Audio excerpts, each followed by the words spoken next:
نحن نتميز بهذا المنهج حتى نعتصم من الوقوع في البدع والضلال. هذا معنى السلفية.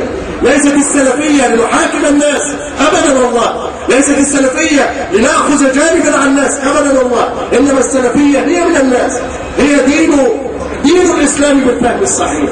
في بلادنا هذه الأزهر نفسه يقول نحن منهج سلفي. نعم، الأزهر منهج سلفي ونحن منهج سلفي. كلنا يدعو إلى السلفية اتباع الكتاب والسنة على فهم سلف الأمة.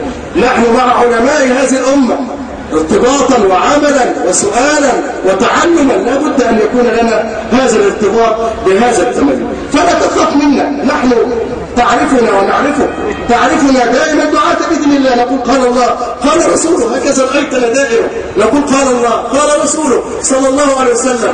نتزي بزي الإسلام، قد يكون الزي جديدا عليك، قد يكون اللحية جديدة عليك، لكنها سمت الإسلام وزي النبي عليه الصلاة والسلام. النبي الذي كان لحيته تملأ وجهه وكان وجهه بساما مشرقا صلى الله عليه وسلم. فلا عيب أن أكون ملتحيا لحبي للنبي صلى الله عليه وسلم واتباعي لأمره، وأن أكون متزين بهذا الزي الأبيض والقميص وتلبس المرأة حجابا. هذا أمر رب العالمين وشرع ربنا المستقيم. لماذا يعاب علينا ذلك وكل يأخذ حريته فيما يريد وفيما يلبس؟ نحن نتنسم في هذه الأيام نسيم الحرية، ولولاه ما كنا ذاهبين.